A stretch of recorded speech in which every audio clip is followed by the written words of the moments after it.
In the last episode of this series, we discussed how the murder of George Floyd in May of 2020 and the subsequent protests brought about a call for change around the world.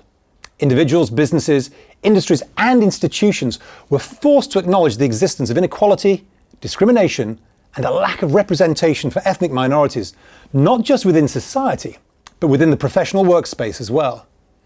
The UK finance sector came under great scrutiny as data showed how ethnic minorities were vastly underrepresented within this sector. And nearly 2/3 of the UK finance workers from black and ethnic minority backgrounds experienced discrimination within the workplace. But 2 years later, how much progress have we made? Joining me again is Michael Barrington Hibbert.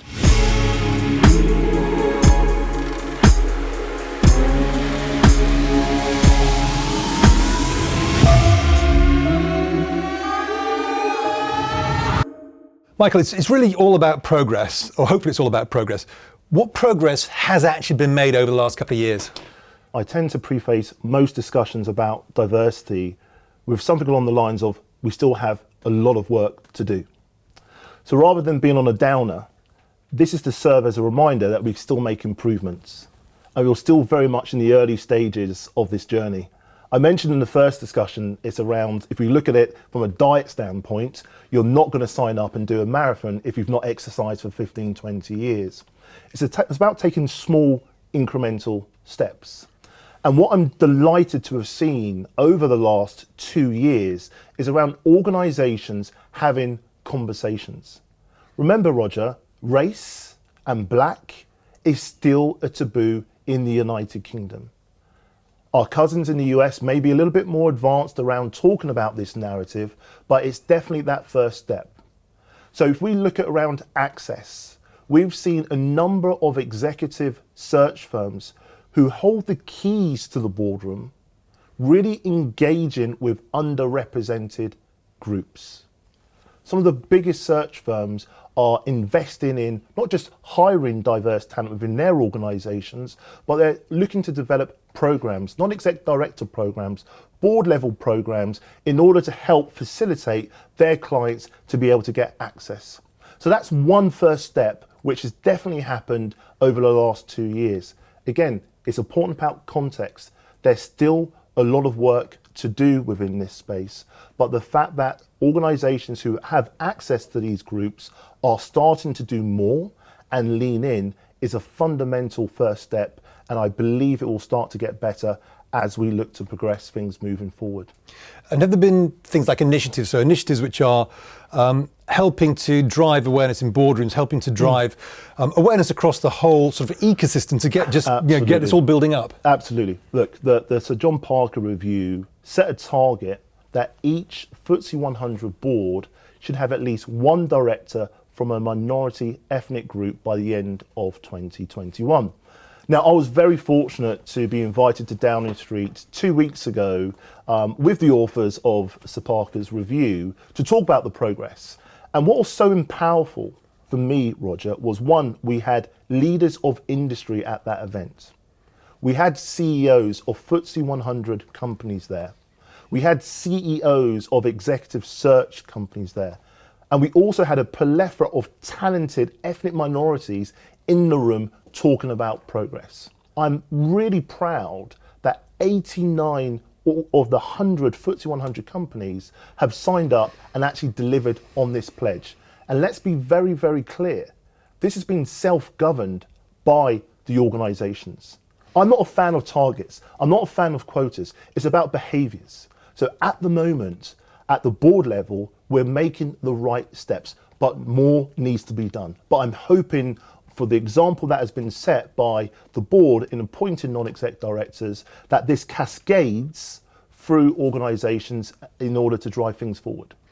So it's great you talked about the board level then. I mean, the boardroom is very, very visible. So, you know, that's ticking the boxes in some way. It's great. Obviously, it's progress. But the vast majority of people work in the rest of the organisation. Are we seeing the same sort of progress across all organisations, the whole workforce? Context is really important. So again, if we contextualize this from a US bank standpoint, they have a competitive advantage over some of the European houses because of pipeline. If an organisation has invested in their pipeline being diverse for 20 to 30 years, you then have role models. You then become an attraction for organisations and for candidates to come to your firms.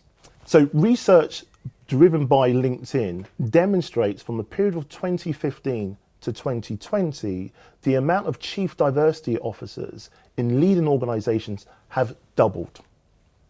Okay?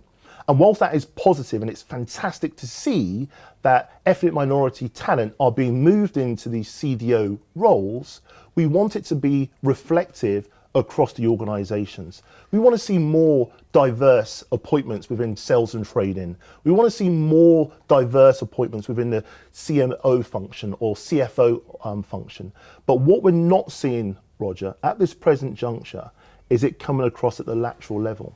So what we have seen in the last 2 years is that the development of 10,000 black interns, which I'm a co-founder of. So when we set up this initiative back in 2020, the objective was to actually just find 100 interns to go into these types of roles, paid internships. We were absolutely overwhelmed by the support of the city. 100 interns turned into 10,000 black interns, simply because the asset management community, the financial services industry across the United Kingdom wanted to get their arms around this, wanted to give opportunities for underrepresented groups to thrive. So I'm delighted to be in a position where this opportunity has grown across 24 different industry verticals over the last 12 months, Roger. We've got firms like Google, Facebook, Rolls-Royce, all invested in developing pipeline to make the UK economy the driver moving forward. And on that front, I guess, you talked about the conversations are now taking place at the boardroom level, and that's probably trickling down across these broader organisations. Mm-hmm. But how do you get the awareness into actually the sort of social fabric of the UK? Because a lot of the impediments will be people just don't realise that there are the opportunities because there have been barriers for so long that have been put up against a lot of ethnic minorities, even viewing places like the city being a place for them. How do you get into the sort of grassroots environment? Because you might be advertising jobs, but people might be out there thinking, I'm never going to get them. Great question. Really fantastic question. And again, that's the driver with 10,000 black interns, because hiring is not just the solution, Roger. It's around access, it's around opportunities, it's around actually being coached and developed by people that have had similar experiences to you. So again, another initiative that we've seen is a Social Economic Diversity Task Force, which was launched by the Lord Mayor, Vincent Keaveney. There are other fantastic initiatives which have developed over the last 2 years. There's a non-exec director program called EBOC, which works with executive search firms to increase their pipeline of ethnic minority candidates. So again, there has been progress. The question is it enough? And if you look at the context of the FTSE 100 boards, and 89% of the CEOs have come from a private school education. And you look at the context that only 9% of the UK population go to private schools, there's a real inequality there. So at the moment, it's been galvanised by a number of groups talking around social mobility. So this is not just a black issue. This isn't just about low income individuals. It's about driving equality for all and giving access to all. And so with that in mind, do you think that this process that we're seeing that's taking place at the moment, that's fomenting, and you say it's little steps at a time, this is going to build momentum. Is it going to build momentum quickly enough? Do you think this is something which is going to be in a few years' time, we're going to be getting to the right position we want to be? Again, I keep referencing to small steps. It's a marathon, not a sprint. I think that the intentions are there. And if you look at some organisations, they've gone big. They've gone big on some initiatives. So if you're the head of trading and you're approached by your HR team and said, we're going to do a market map and you're going to have to pay X to this firm to give you the talent, and they don't deliver, what's going to happen? The head of trading is going to have a bad experience and say, no, I'm not going to do this anymore. So as a consequence, we recommend organisations is to start out small, build momentum. It's around cultural change. It's evolution, not revolution. But an important point I do want to add, Roger, is that over the last 2 years, minority-owned businesses which support financial services have thrived. My organisation has thrived.